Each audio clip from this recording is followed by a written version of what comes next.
नमस्कार नीमच, मैं हूं दीपक खताबिया और आप देख रहे हैं MP44 न्यूज़। इस वक्त हमारी टीम पहुंची है जावद विधानसभा क्षेत्र में, जहां पर जावद के अंतिम गांव के अंदर प्रचार चल रहा है समंदर पटेल का। बड़ी संख्या में कार्यकर्ता ग्रामीण के साथ में है। किस तरह से थड़ोल की जनता उनके साथ लग गई है और पूरा थड़ोल जो गांव है कांग्रेसमय हो गया, किस तरह से तूफानी जनसंपर्क चल रहा है, हम बात करेंगे समंदर पटेल से। सर, देखा गया है कि लगातार आप जनसंपर्क कर रहे हो, किस तरह से किसानों से बात कर रहे हो, किस तरह से किसान अपनी पीड़ा को बता रहे हैं? जावद विधानसभा क्षेत्र का किसान बहुत पीड़ित और दुखी है, क्योंकि लगातार उनको 20 वर्षों से चला जा रहा है, उनके साथ धोखाधड़ी की जा रही है और उद्योग के नाम पर उनकी ज़मीनें छीनी जा रही है और ज़मीनें छीन कर उद्योगपतियों को दी जा रही है। यहाँ तक कि खड़ी फसलों को नुकसान पहुँचा कर रातों रात बुलडोजर चलाकर हमारे साथी बालकृष्ण भाई हमारे साथ खड़े हैं। इनकी 70 बीघा ज़मीन तो खड़ी फसल बगैर नोटिस दिए, बगैर कुछ करे, रात में 4-4 JCB यहाँ 100 पुलिस वाले, जैसे कोई किसी आतंकवादी के घर पे पुलिस रेड डाल रही है, इस तरह के इनके साथ अत्याचार अन्याय कर रहा है और वो ज़मीन, इनकी ज़मीन को नुकसान पहुँचाकर उस ज़मीन पर कब्जा कर रहा है। जैसे इनके साथ कई ऐसे किसान परिवार है जिनकी ज़मीन इन्हें छीनी है। तो हमारा देश यही है, किसानों की बात सुनने के बाद, कि हम इनकी किसान ज़मीनों का हक वापस इनको दिलाएंगे और जो ज़मीन वापस इन्हें जो चिन्हित की है उसको पूरी तरह से बचाने के लिए हम पूरी लड़ाई लड़ेंगे। और यहाँ किसानों की ज़मीन जैसे भी आपने कहा कि उद्योग के नाम पर किसानों की ज़मीन यहाँ छीन ली गई है। पठार क्षेत्र की बात करें, घाटी क्षेत्र की बात करें, ऐसे कई किसान हैं जिनको वो पीड़ित हैं, दुखी थे। उनकी बात आज तक 20 साल के किसी भी विधायक ने नहीं सुनी। लगातार वो शोषित पीड़ित हो रहे हैं। उनकी ज़मीन के नाम पे, उद्योग के नाम पे ज़मीन छीनी गई, लेकिन उनको कोई विस्थापित नहीं किया गया। इस प्रकार की बात सामने है प्यार? बिल्कुल निश्चित, ना तो किसी को मुआवजा दिया गया है, ना किसी को विस्थापित किया गया है, ना उस ज़मीन के बदले कोई ज़मीन दी गई है। किसानों के साथ धोखाधड़ी अन्याय तो किया ही गया है और लगातार इस 20 साल से किसानों के साथ जो छलावा हो रहा है, क्योंकि ये क्षेत्र किसान अफीम उत्पादक क्षेत्र है और अफीम के नाम पे किसानों को साथ में झूठा फंसाया जाता है। उनको एक ढोडा चूरा जो है उसके नाम पे किसानों को झूठा फंसा के उनके परिवार के लोगों को उनसे बड़ी रकम वसूली जाती है। उसमें कहीं एक अगर थोड़ा पकड़ा तो उसमें कई लोगों को अमूल्य बनाया जाता है, उसमें झूठे नाम करके फिर उनको बार्गेनिंग की जाती है, ब्लैकमेल की जाती है और उसमें हमारे जनप्रतिनिधियों का इन्वॉल्वमेंट पूरा रहता है। तो अभी हमारे माननीय कमलनाथ जी ने और प्रदेश कांग्रेस कमेटी ने जो ढोडा चूरा है उसको NDPS से बाहर निकालकर उसको आबकारी में लेने का जो वचन दिया है, तो निश्चित इस किसान को यहाँ की बहुत बड़ी राहत मिलेगी। और हम भी आने वाले समय में जो एक NDPS की धारा 29 से उसका बहुत बड़ा दुरुपयोग यहाँ पे होता है कि व्यक्ति को, किसी भी व्यक्ति को उसमें उलझा दिया जाता है, धारा 29 के अंदर उसको आरोपी बना दिया जाता है और फिर तगड़ी तोड़बट्टे के रूप में लंबी तगड़ी वसूली की जाती है। तो हम इन चीज़ों को लेकर किसानों की लड़ाई पूरी लड़ेंगे और ढोडा चूरा को इससे बाहर कराएंगे NDPS से और जो धारा 29 का जो उसको भी किसानों को बचाने का प्रयास करेंगे और यहाँ के किसानों की लड़ाई हम पूरी ताकत से लड़ेंगे और जो किसानों के जो अन्याय है उनको न्याय दिलाने का पूरा प्रयास करें। निश्चित है, बेरोजगारी के नाम पे हमारा सबसे पहला प्रयास रहेगा, हमारी सरकार बनेगी प्रदेश में तो हम बेरोजगारों के लिए रोजगार के संसाधन की उपलब्ध कराएंगे। यहाँ पे नई नई इंडस्ट्रियों की स्थापना के लिए प्रयास करेंगे कि यहाँ के युवाओं को यहीं रोजगार मिले और स्वास्थ्य की सुविधा जो पूरी गड़बड़ हो गई है, चरमरा गई है, उस अच्छे डॉक्टरों की व्यवस्था करेंगे और स्वास्थ्य की सुविधाओं के लिए अच्छे संसाधनों को। अब यहाँ तो अब जो 20 साल से जो बोल रहे थे वही बोल भी हो रहे थे, काम भी हो रहे थे, लोग सुन भी हो रहे थे।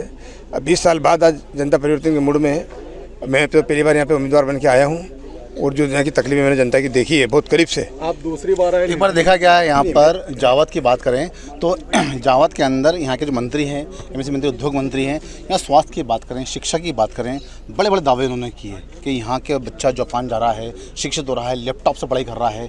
स्वास्थ्य की बात करें तो यहाँ पर जो स्वास्थ्य शिक्षा है, किस तरह से यहाँ पर डॉक्टर नहीं है। जावद की जनता, जावद की ग्रामीण जनता परेशान हो रहे हैं। किस तरह से यहाँ पर मंत्री जी के गाँव के अंदर जनता का विकास नहीं हो पाया, जनता दुखी परेशान है। धरातल पे कुछ भी नहीं है, सब पेपर के ऊपर है। आज जावद को जापान बनाने की बात करते हैं, डिजिटल शिक्षा के नाम पे जावद को जो ठगा गया है। आज देखा जाए शासकीय स्कूल, बच्चों को पढ़ने के लिए स्कूल बिल्डिंगें नहीं है और आप जावद को जापान की बात करते हैं। जो डिजिटल शिक्षा के नाम पे जो इतनी बड़ी धोखाधड़ी जो की है कि जो सिस्टम लगाए गए थे उसमें इनकी पार्टनरशिप थी, इनकी भागीदारी थी और उस कंपनी को ठेका दिया गया कि जो सिस्टम बाज़ार में 35 से 40 हज़ार रुपये की कीमत में मिल रहा था, वो सिस्टम के ने 2-2-1.5 लाख रुपए के बिल लगा के पास कराए गए हैं। तो उसमें तो बहुत बड़ी धोखा भ्रष्टाचार हुआ है और लगातार जो सिस्टम ने लगाए थे, आज किसी भी स्कूल में जाके देख लीजिए आप, एक भी डिजिटल सिस्टम चालू नहीं है। साल 6 महीने के अंदर सब वो भंगार होके पड़े हुए हैं। कल माननीय मुख्यमंत्री पूर्व मुख्यमंत्री कमलनाथ जी नीमच में आया था ना, एक बड़ी आम सभा को संबोधित किया था। उन्होंने मन से कहा था कि समंदर पटेल प्रत्याशी नहीं, मेरे परिवार का व्यक्ति है, मैं कमलनाथ नहीं, समंदर पटेल कमलनाथ रहेगा और नीमच शहर के अंदर हर बच्चा विधायक रहेगा, मुख्यमंत्री रहेगा। क्या कहना चाहिए?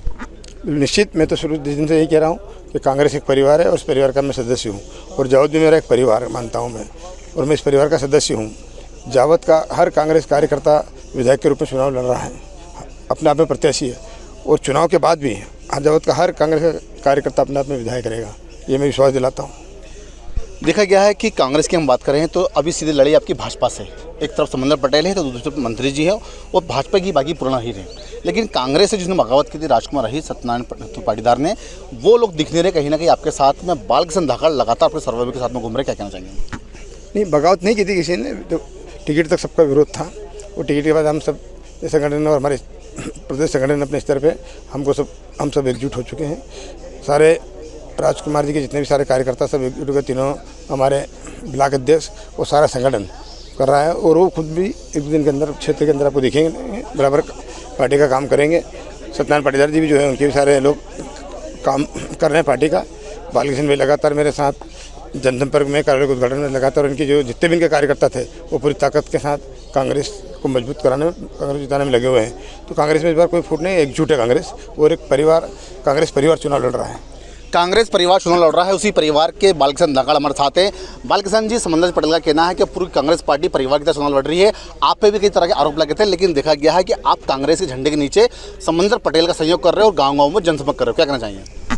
देखिए भाई साहब, इसी के बारे में तो मैं यही कहना चाहूँगा कि टिकट से पहले जो भी हमारे पर्यवेक्षक से लेकर छोटे से बड़ा नेता आया, उनके सामने हमने एक ही बात रखी थी कि स्थानीय दावेदार को टिकट दिया जाए। वो लड़ाई टिकट तक की थी, लेकिन उनके सामने हमने एक ये भी वादा किया था कि जिसको भी टिकट मिलेगा हम उसके साथ हैं। तो जिसको पार्टी ने टिकट दिया उसको साथ अगर एक नेता नहीं कार्यकर्ता के तौर पर भी ना रहूँ तो पार्टी के खिलाफ काम करूँ, तो ऐसा काम मैं कभी कर नहीं सकता हूँ। और जिसको पार्टी ने टिकट दिया मैं उसके साथ हूँ। रही बात आरोप की, तो क्षेत्र के लोग भी जानते हैं और आप भी मेरा बैकग्राउंड देख सकते हैं। तो बालकृष्ण धाकड़ इतना कमज़ोर आदमी भी नहीं है जो छोटे मोटे कोई आरोप लगा रहा है। तो वो पहले मेरा बैकग्राउंड चेक कर ले और ये भी चेक कर ले कि मैं खानदानी कांग्रेसी हूँ और कांग्रेस के खिलाफ न कभी काम करा है न करूँगा। जिसको पार्टी ने चिन्ह दिया है मेरे लिए, वो कार्यकर्ता के तौर पर वहाँ का प्रत्याशी है और उसके लिए मैं लास्ट तक काम करूँगा। देखा गया आपके साथ में कांग्रेस के और प्रतिनिधि भी थे, चाहे राजकुमार की बात करें, सत्यनारायण पाटीदार की बात करें, सब कांग्रेस की बात कर रहे थे कि जिसको टिकट मिलेगा हम उसके साथ काम करेंगे। आप जिस तरह से आ गए तो बाकी लोग भी क्यों नहीं आ रहे हैं?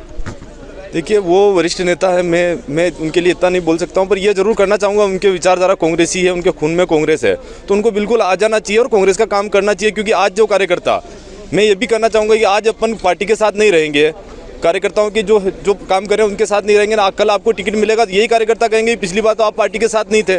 तो ऐसे आरोप झेलने से अच्छा है कि आप पार्टी का काम करिए।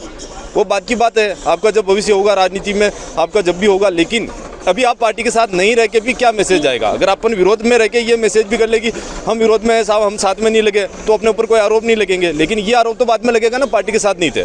तो मैं इस बार जावद का त्रिकोणीय मुकाबला है, दो तरफ भाजपा के बागी हैं, तो एक तरफ समंदर पटेल है, दूसरी तरफ भाजपा के सीधे विधायक है ओम प्रकाश सकलेचा। क्या लगता है इस बार जावद के अंदर, इस बार क्या माहौल लग रहा है, इस बार जावद के अंदर किसी सत्ता होगी? देखिए, जावद में इस बार त्रिकोणीय मुकाबला है, लेकिन कहीं न कहीं जो 20 सालों का लोगों के प्रति विरोध है, इनकम्बेंसी होती है, उसका भी फ़ायदा मिल रहा है। और किसान और मजदूर जो 20 सालों से परेशान और पीड़ित है, वो सब लोगों ने मन बना लिया इस बार कांग्रेस पार्टी को जिताना है। और आपका जो आरोप है उसके बदले में एक जवाब और देना चाहूँगा। जहाँ मेरी 50 बीघा खड़ी फसल पे बुलडोजर जेसीबी चल गई, उस टाइम पे तो मैंने सौदा नहीं किया। और आज छोटे मोटे जो आरोप लगा रहे हैं उन लोगों को सोचना चाहिए मैं किसका विरोधी होना चाहूँ। जिसने मेरे साथ ये अन्याय किया था उसको हराने के लिए काम नहीं करूँ, मैं उनको जिताने का काम करूँ। ऐसे लोग जो ये आरोप लगाया तो बीजेपी के लोग हैं या कुछ जो छुटभैया नेता है, वो अगर कोई ऐसा आरोप लगा रहा है तो मैं उनको ये जवाब देना चाहूँगा कि जिसने मेरे साथ अन्याय किया है मैं उसके खिलाफ तो काम करूंगा। और आज मेरी पार्टी का प्रत्याशी है तो उसके साथ क्यों नहीं काम करूं? तो ये थे हमारे साथ में समंदर पटेल और बालकृष्ण धाकड़, जिन्होंने साफ कहा है कि 20 साल की जो सरकार थी उससे लोग दुखी और परेशान हो गए। इस बार लोग परिवर्तन चाहते हैं और कांग्रेस को वोट देंगे, कांग्रेस का प्रतिनिधि चुनेंगे और भोपाल में कमलनाथ सरकार बनेगी। आप देखते रहिए MP44 न्यूज़।